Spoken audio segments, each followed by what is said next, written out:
Bueno, vuelta a casa por Navidad. Por fin, por fin. Ya estamos de vuelta aquí en el Backstage después de la excursión en Albacora. Bueno, pero se echaba de menos, ¿no? Sí, también Albacora es nuestra Sí, casa en parte. es como nuestro segundo plato. Sí, nuestra segunda casa, la casa de la playa. Total, total. Y nada, pues ya preparando, ¿no? Uno de los acontecimientos más importantes que tenemos en este año probablemente, o en este semestre, que es el curso o las jornadas, ¿no? De gestión de comunicación de crisis que tenemos el jueves 22 de mayo, que está ahí los nervios a flor de piel, a ver qué tal sale todo con las incertidumbres que genera organizar un evento así. Pero bueno, o sea, confiemos en que saldrá bien. Sí, yo creo que es un proyecto que cuando lo organizas con cariño y durante tanto tiempo, pues como que tienes muchas ganas de que llegue, ¿no? Y estoy segura que será pues muy bien, estará muy bien, estaremos arropados y sobre todo que al final es un tema, ¿no? Que hacía falta tratar. Porque de las crisis se ve mucho, ¿no? En las películas, pero de las películas a luego la realidad, cuando te llega una crisis, es distinto. Sí, total. Y la verdad es que, bueno, pues por desgracia, aquí en Valencia, ¿no? Y en una comunidad valenciana, en la provincia de Valencia, va a ser más concretos. Y en España hemos vivido demasiadas crisis, demasiadas crisis de una magnitud, pues, demasiado grande, con consecuencias trágicas, ¿no? Como fue el caso de La Dana, que nos ha tocado, pues, por ejemplo, a ti y a mí, ¿no? Que vivimos Totalmente. en dos pueblos afectados y igual que a otros compañeros de la base. Y bueno, pues evidentemente una crisis como es una crisis climática, que no es una crisis que se pueda Sí, no se puede controlar hasta cierto punto. evitar, pero sí que se pueden prever las consecuencias que, pues, digamos que no fue una crisis de las mejores gestionadas que hemos visto, desde luego. Sí, a nivel comunicativo, en una crisis siempre viene, ¿no? Tú puedes estar mejor o peor preparado, pero cuando sucede, ¿no? Porque al final son cosas, inputs externos que te vienen, pues tienes que tener un poco una hoja de ruta. Y cómo comunicamos, ¿no? Tanto a nivel online como offline, y ser coherentes. Yo creo que tanto la crisis que vivimos aquí en Valencia, en La Dana, como otras, ¿no? Que se han visto recientemente. Como el apagón, ¿no? Como el apagón, pues, la coherencia, la información que se le iba dando a la ciudadanía, pues es un poco, ha estado un poco descontrolada. Y a mí, no solo como profesional de la comunicación política, sino también como ciudadano, pues me ha faltado, ¿no? Un poco de coordinación. Sí, yo creo que tanto en esta como luego también, por ejemplo, en el caso del COVID, que probablemente pues fuese Eso también fue sin precedentes. una crisis sin precedentes a nivel internacional, que afectó al 100% de la población mundial. Evidentemente, pues, habrán países en algunas tribus de África o tribus del Amazonas no se enterarían del COVID, pero también les afectaba y también les afectaría. Pero sí que es verdad que además esa crisis tuvo una duración de más de un año, pues evidentemente con los procesos, ¿no? Que se abrían de más flexibilidad, menos flexibilidad, pero sí que veíamos, pues, bueno, como en este caso el gobierno de España, igual que los gobiernos autonómicos y los gobiernos locales, que también se generaba, ¿no? Un poco de caos comunicativo, porque muchas veces unos decían una cosa, otros iban detrás. Cuando decían lo mismo, ya llegaban tarde a comunicar lo que decía el gobierno nacional. Una de las cosas, ¿no? Que hizo opine el gobierno de cara, bueno, en la parte de la gestión de la crisis del COVID, aunque es verdad que luego, pues bueno, evolucionó de una manera no muy favorable, yo creo por el desgaste, ¿no? Porque al final tenía el foco de atención pues muy, muy clavado en él, fue, ¿no? El poner un portavoz científico, como fue el caso, ¿no? de Fernando Simón, aunque es verdad que no todas las ruedas de prensa él era el único protagonista, porque también vimos pues, diferentes ruedas de prensa de Pedro Sánchez, de diferentes ministros y ministras. Quiero recordar también alguna donde cuerpos del ejército también estaban presentes. Pero bueno, yo creo que a nivel, o sea, la intención, ¿no? En el caso de Fernando Simón fue buena, yo creo que es algo interesante y que luego, por ejemplo, en otros casos como el caso de aquí en La Habana, no lo hemos visto. Pero bueno, yo creo que es importante, ¿no? Tener la figura de un portavoz que sea el referente para la ciudadanía a nivel de, vale, de quién me tengo que fiar y quién me va a dar la información de manera correcta.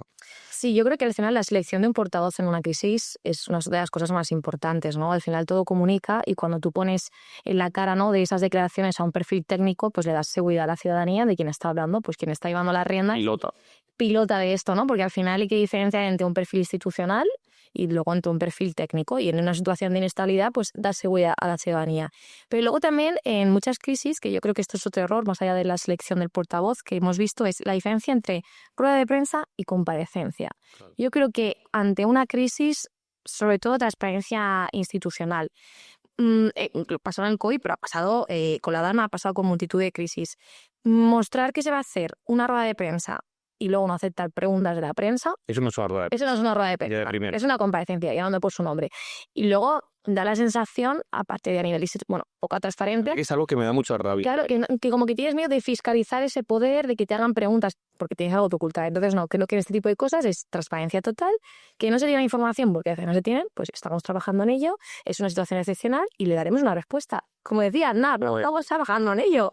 Sí, yo creo que también lo que es fundamental son los tiempos. Al final, creo que en una crisis lo más importante es ser tú quien crea el relato y quien controla el relato, porque si tú creas el relato y controlas el relato de lo que ha sucedido y de lo que está sucediendo, evitas que otros lo hagan por ti. Y yo creo que uno de los principales errores, ¿no?, que cometió el gobierno de la Generalitat Valenciana aquí con el caso de la DANA fue que salió tarde, que además los cambios de versión no ayudan a generar la credibilidad que pues, una institución y un líder, ¿no?, en ese caso Carlos Mazón, debería tener. Pero es que lo hemos visto también con el tema del apagón. Yo creo que también a nivel... Hemos vivido muchas crisis bastante fuertes en poco tiempo. Sí, y aunque nos pille de lejos, ¿no? El volcán de La Palma. También. No sé, hay algunos memes por ahí que vamos a hacer un recuento de todas las crisis que ha gestionado Pedro Sánchez como presidente del gobierno de España. Y vamos, parece de una serie de ciencia ficción, la verdad. Pero bueno, o sea, yo creo que sobre todo eso, o sea, el tiempo, adelantarse a los demás y lo que estabas tú comentando, ser transparentes, ser honestos, ir con la información, con toda la información, saber toda la ¿sabes? Aunque puedas decir, porque a veces es la investigación y no se puede decir que es información. Poner toda la información encima de la mesa y algo que también es muy importante, utilizar todos los canales posibles, porque a mí, no sé, esto también lo estuvimos comentando, ¿no? Después del apagón, que alguien me explique si el 95% o el 99% de la población española no tenía internet, ¿cómo cojones quieres que la gente se entere a través del Twitter, del WhatsApp o de cualquier canal digital del ayuntamiento lo que está pasando? Eso me hizo gracia, la verdad. Que no hay internet, no podemos subir las cosas y la gente no lo va a leer. Por favor, piensen. O sea, es que son cosas, no sé, o sea, que hay veces que son frustrantes, la verdad. Para reflexionar. También hay que estar prevenidos, por supuesto, pero también hay que entender que hay diferentes niveles de crisis. O sea, no es lo mismo una crisis climática, una crisis reputacional o una crisis... Hay dos tipos de crisis, ¿no? Interna y externa, por decirlo así. Climática, evidentemente, es externa, no tengo yo control, pero también hay una parte que es interna, pues que se puede generar dentro de un partido, una institución. Y esto en España también hemos vivido mucho, ¿no? A nivel, no solo casos de corrupción, sino casos pues que al final, o concejales, que no me tengo que ir tampoco al ámbito estatal, concejales pues que han protagonizado polémicas no, de hecho, y han generado una crisis. De hecho, aquí en la Comunidad Valenciana ya no es solo polémica, estamos viendo cómo, por ejemplo, en muchos gobiernos de coalición del Partido Popular con Vox, como diferentes concejales de Vox están abandonando el partido y a su vez están abandonando también el gobierno municipal pasando a un grupo de no adscritos. Eso es una crisis. Totalmente. Y es una crisis que en algunos de los casos pues puede provocar un cambio de gobierno, porque si ese concejal pues tiene sus rencillas pendientes con el alcalde o la alcaldesa de turno, dice, pues mira, yo no quiero que gobierne la izquierda, pero como yo de aquí me voy a ir y no quiero que me vayas a la política, te voy a joder. Y son cosas que pasan. ¿Qué pasa? No, cosas que están pasando. Y en la izquierda igual, esa, no es una No, cosa no, todo. de derecha, o sea, hemos visto también, bueno, que contarte a ti, ¿no? En Requena, que también, pues, He al olvidado final, todo, sí. sin transfugismo, ¿no? Ni nada así, pues, como un gobierno, o sea, un partido, perdón, que apoya o que integra un gobierno, deja de apoyar a otro partido y permite, ¿no? Que otro, pues, al final es una crisis institucional también, queramos o no. Sí, hay de todos los ámbitos. Yo creo que es más difícil el calado de una crisis interna. ¿Por qué? Porque echar balones fuera siempre es más fácil que asumir errores propios, ¿vale? Y aquí si hablamos de, a veces se protagonizan vídeos, ¿no? O la hemeroteca, la famosa hemeroteca de determinadas personas del equipo, y esto se ve en el ámbito local, autonómico, estatal, me da igual. Entonces creo que una crisis interna es más difícil de abordar, principalmente porque hay que asumir responsabilidades que cuando son externas también, porque esa es la gestión de esa crisis que me viene, pero interna puede ser que yo la haya generado. Entonces, yo creo que es más complejo de abordar. Pero yo creo que hay veces que la línea es tan fina que yo no sabría decirte si es interna o externa, o son las dos, porque al fin y al cabo, por ejemplo, no sé, el caso de La Habana, que al final creo que aquí es el que más nos toca a todos y es como la crisis como más grande, ¿no? Por así decirlo, que hemos vivido. eh, es una crisis externa que provoca diferentes crisis internas Sí. dentro, ya no solo del gobierno a nivel Pero- autonómico, sino también del gobierno provincial, de los gobiernos locales, dentro de los diferentes partidos también. Sí, sí, pues estabiliza al final una crisis es eso, que te rompe, ¿no? Con el esquema. Por ejemplo, aquí el caso, o sea, Paco Camps está aprovechando una crisis interna del Partido Popular para intentar sacar algún tipo de rédito. Y al final eso lo hace, mm, no sé si provocando una crisis, pero sí aprovechándose de una crisis del partido que viene de una crisis externa, ¿sabes? Como no, sin entrar, no hacer el juego de palabras, pero como una consecución de... Sí, ese es un tema complejo, pero también creo que hay crisis, pues no sé, de todos los niveles, ¿no? Yo ahora me estaba acordando del tema de las colonias felinas. Sí, O sea, muchísimos municipios tienen problemas, por ejemplo, con colonias felinas, ¿no? tremenda experiencia que tenemos aquí. Es una crisis que te viene de fuera, ¿vale? Pues no puedes controlar los gatos que hay. O sea, ¿qué pasa? Que la gente luego le empieza a dar comida, etcétera, y tienes un problema a nivel de ayuntamiento para abordar esta situación. Y luego, por otro lado, por ejemplo, en este caso, están asociaciones que te influyen a ti y te pueden montar pues un escrache, y eso hemos vivido, con temas que al principio dices, es residual, no pasa nada, y va escalando el problema y cada vez pues tienes una movida, ¿no? Que tienes que afrontar, que no contabas tú con ese problema. Y son problemas del día a día que no hace falta que sea tampoco un apagón, que son problemas Claro. que al final las crisis vienen, pues que las tienes que abordar, ¿no? Sí, ¿no? Al final ya te digo, o sea, que creo que, o sea, a mí que siempre me gusta trasladarlo Sí, a la parte humana, o sea, todos vivimos crisis vitales también, ¿no? Y sí, tenemos total. crisis en nuestras vidas en diferentes aspectos y al final eso lo único que nos tiene que hacer pensar es que en cualquier institución, en cualquier empresa, en cualquier partido, en cualquier punto donde haya vida humana, Siempre hay crisis. hay crisis. Y pues tenemos que estar preparados para saber pues, cómo gestionarlas, sobre todo para ser eh, entrenados Ujú. para que pues tengan las menos consecuencias negativas posibles y también, o sea, fundamentalmente, para intentar salir de ellas lo más airoso posible. Y evidentemente eso se hace formándote, informándote y luego haciendo bien las cosas. Y es verdad que luego hay crisis que se afectan a otras personas, ¿no? O a otros agentes eh, que no es a ti mismo y que no están dispuestos a cogerse la manita e intentar salir de la crisis juntos, pues tienes un problema porque igual la crisis se te lleva por delante. O sea, a mí ahora me vienen muchos ejemplos, ¿no? De clientes eh, nuestros que han vivido, pues igual crisis que de primeras puedes decir, pues esto es una tontería, pero es que luego no lo es. Yo que sé, pues, por ejemplo, que el jefe de la policía local de un municipio, pues no sea el tío más legal del pueblo, por así decirlo, que la gente lo empiece a denunciar, tú como alcalde o como alcaldesa tienes las manos relativamente atadas porque tampoco tienes mucho margen de maniobra y la gente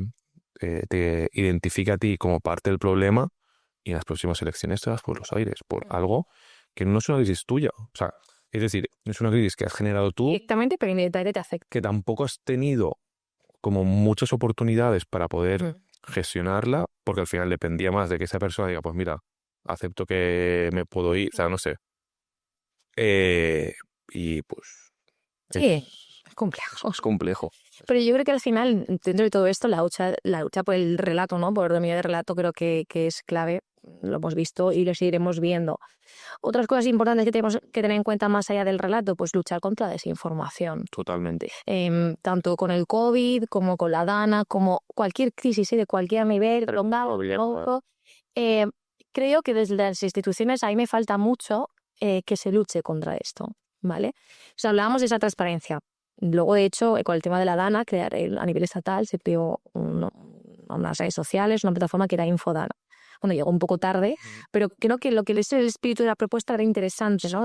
Porque al final hay un bombardeo y un ruido informativo que el ciudadano medio le llega antes un bulo que es una información veraz. Y esto a nivel institucional se tiene que abordar en la crisis. Y ya no solo eso, porque al final el problema de estar todo el rato contrarrestando información es que, evidentemente, lo que tú dices, ese bulo o esa fake news llega antes y luego es más difícil desmentir un bulo que generar un bulo. Yo me estoy acordando del parking de Bonaire. No, hombre, sí. El parking de Bonaire, o sea, antes de que tuviéramos datos oficiales, a mí me habían llegado ya, te digo eso porque ha sido el más icónico, creo yo. el más icónico, o sea, tenías allá todos los influencers, youtubers, streamers, como lo quieras llamar. No, Iker Jiménez seguía viviendo. Y ahora dice que él no dijo nada, pero ahí está el tuit. Pero sí, yo creo que es la más icónica y evidentemente es, vamos, yo creo que no somos conscientes como sociedad de lo grave y las consecuencias tan graves que tienen las fake news y la desinformación para la salud ya no democrática. Al final es una pandemia invisible, pero es una pandemia. No, totalmente.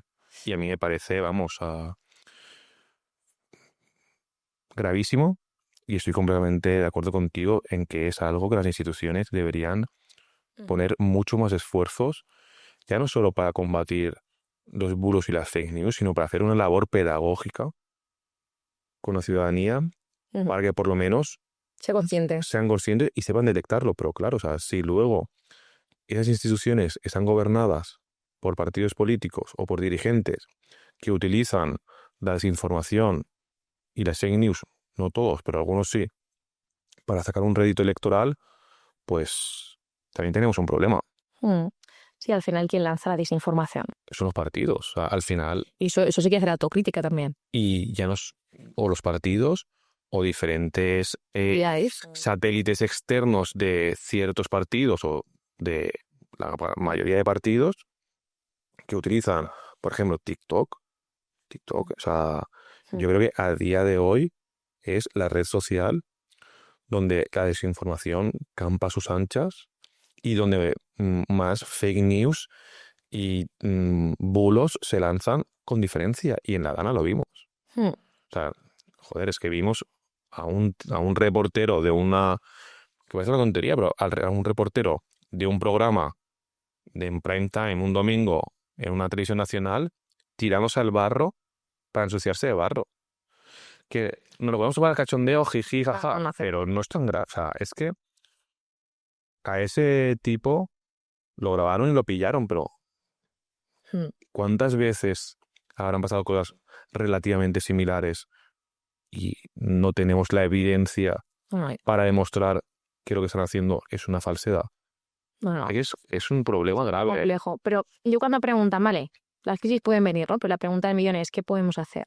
Y yo creo que a partir de ahí hay que hacer, pues eso, como un semáforo, ¿no? De tipos de crisis, alerta, como que las alertas, ¿no? Sí. Amarilla, naranja, roja, y ver un poco una hoja de ruta de cómo se puede actuar. Es verdad que ahora, mi percepción, ¿no? Pues por los distintos clientes que hablamos y tal, es que se está en una situación un poco de de crispación, o estar inquietos. Por ejemplo, ahora estamos como mandando alertas todo el rato. Pues lo Yo creo que la gente está más sensible más ahora sensible. y más concienciada en que tiene que saber aprender a gestionar una crisis, porque Que no solo hay crisis climática, repito. no. O sea, hay crisis de muchas índoles, entonces hay que estar preparados y hay que elaborar una hoja de ruta en función de las tipos de crisis y cómo se va a actuar. Que luego, evidentemente, habrá improvisación, habrá errores. como todo. Pero se tiene que estar preparado, ¿no? No, claro.